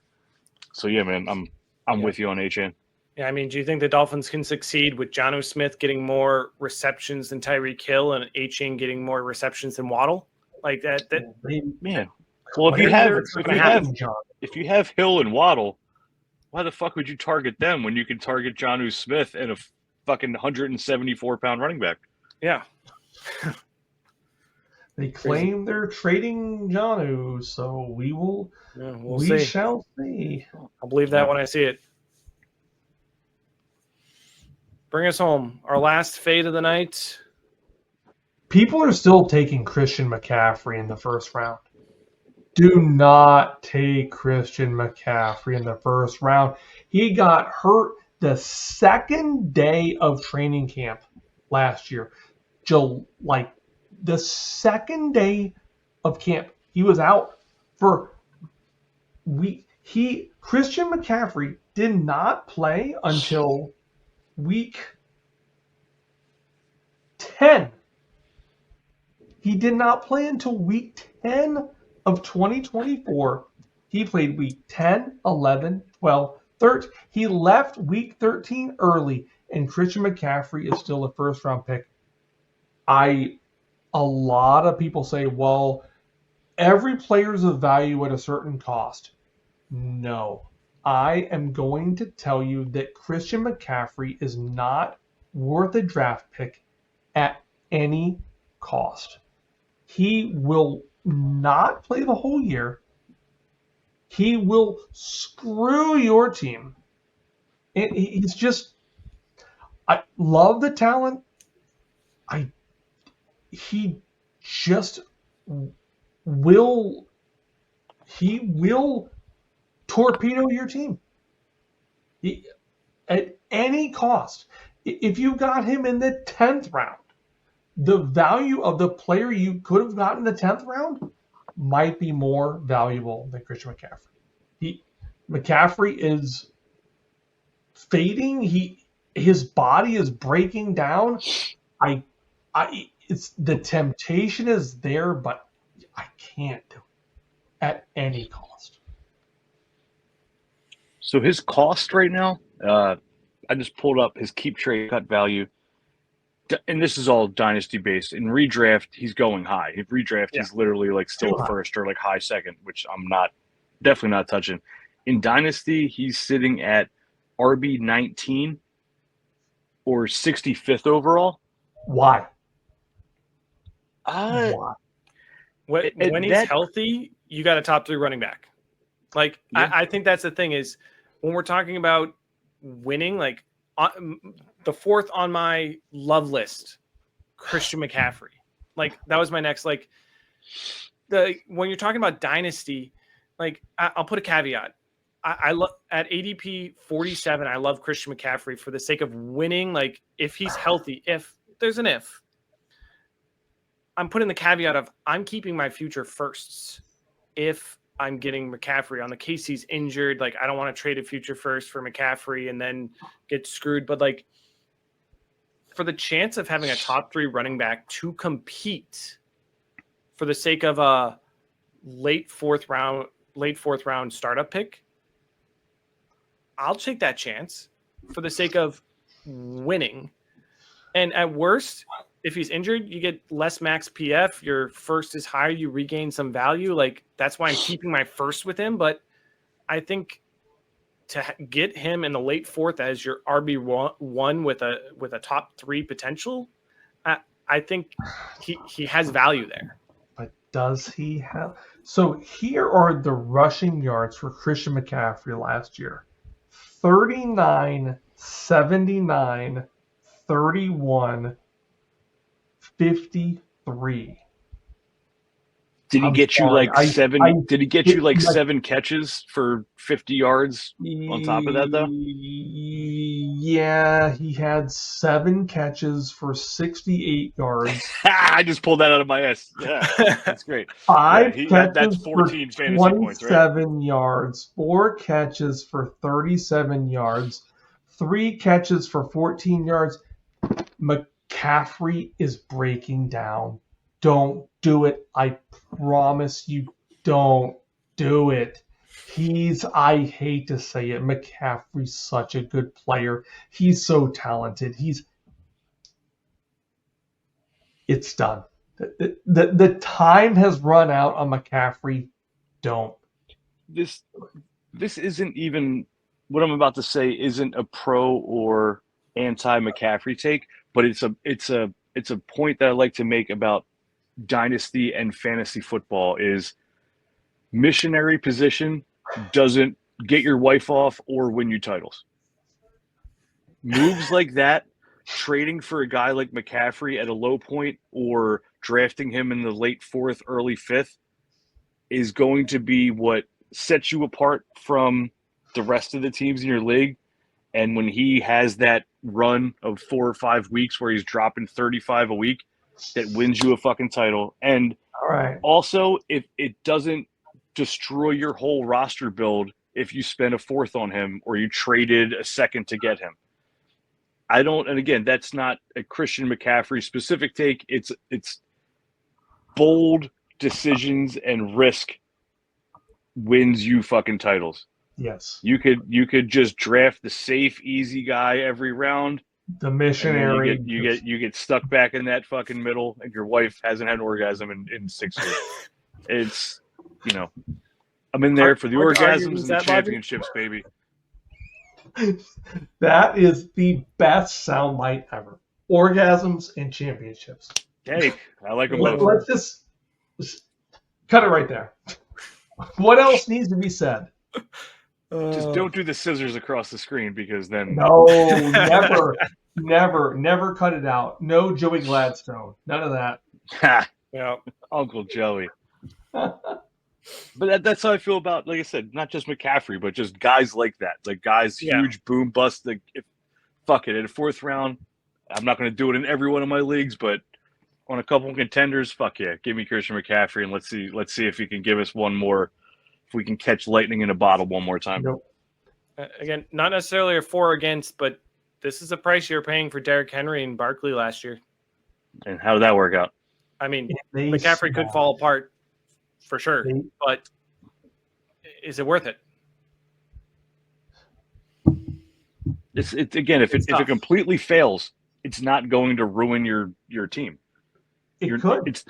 It's not at a 4th round startup or what he cost to trade.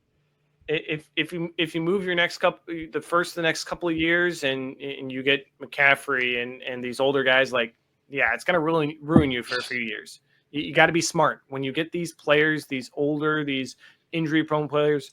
Be smart about your teams. You can't get McCaffrey. You can't get Mike Evans, who has injuries, or Godwin. You can't get these injury prone players and trade your future firsts. That's a recipe for disaster. You gotta do it to get these players. You gotta put your team in the right spot to succeed, whether they limp off the field after one run or if they win you that championship. Like, you got to put yourself to succeed, and that's where these players have their place in value, but you need to make sure you do it right.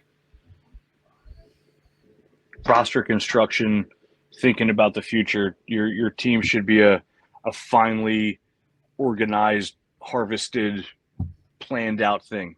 You're not just going to go, oh, well, let's look at this team. I don't even care what the bench looks like or the starting lineup looks like. Let's go get Christian McCaffrey. No, he's there for some specific rosters that are right at that cusp of fucking taking the league over this year.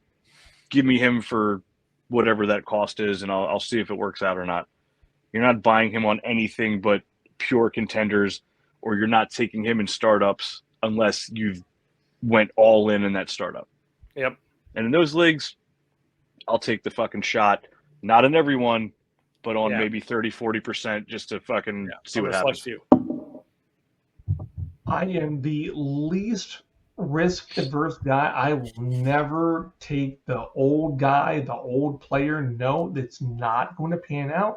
I will take whatever other player, whatever the 10th round pick, I will take the upside or the youth over a guy that's a McCaffrey or a Godwin that has 1 to 2 years max. I guess that's a dynasty mindset of just upside instead of McCaffrey might have 2 good weeks. Of course, it'd be week 15, 16, like, oh, damn it. And he plays amazing in the playoffs, and you're like, you moron, Mr. Oviedo. McCaffrey smashing the playoffs. What the hell are you talking about, you idiot? That would be my luck. That would be my luck. My luck is when I trade for him, he gets injured. So whose luck is going to win out here? Oh, man. I just like McCaffrey, his body's breaking down. I would be shocked if Christian McCaffrey plays more than 10 games. Shocked. And people are still taking him in the first or second round. I don't know how or why you do that. Yeah. Oh, that's too early for me. Late fourth? Sure. First or second? Not touching it. Yeah. And again, in redraft, he's going to go around there, and I'm not going to touch him. In Dynasty, I'll not necessarily draft him at a fourth, but again, on competitive teams, I'll pay around what he costs, just in a couple specific scenarios where I have a loaded team that just needs another explosive piece. Fuck it, you can't just go safe all the time. It doesn't work. You might win once in a while playing safe, but bold fortune favors the bold. That's a real statement, right? Yes, we'll make it. That is paying for Christian McCaffrey is a good example of that. He's either going to fuck you or you're going to get a fucking title and a bunch of money from him. So I doubt it's going to go average. It's not going to be like, oh, well, I traded for Christian McCaffrey and he got me 11 points a game every week. No, that's not going to happen. He's either going to smash or you're going to get fucked, but I'll roll those dice. Is it missionary, though? No, that's what's not going to happen. There'll be nothing missionary about him. He's not going to get you 11 points a game for the whole year. He's not going to be, Steelers Najee Harris. He's either going to get you 27 a game or he's going to have to go to Germany to have his fucking hamstrings replaced by robots. Oh, man. One or the other, man. But shit, if he's on the field and playing, it's going to be fun. And you're going to get some points. Those foreign games, they'll get you. Yep. They'll get you. And maybe the Niners have a game over there this year. He can get the procedure done. They'll line it up with that date, and he can just stay there and wait for the team to get there, and he can show off his shiny new robot Achilles or whatever he had replaced. And I said, oh, well, Travis Hunter can play games in Colorado with thin air. He's probably playing in London, Colorado, Jacksonville. Travis Hunter is going to be the most traveled player in the entire NFL. Yep. That guy.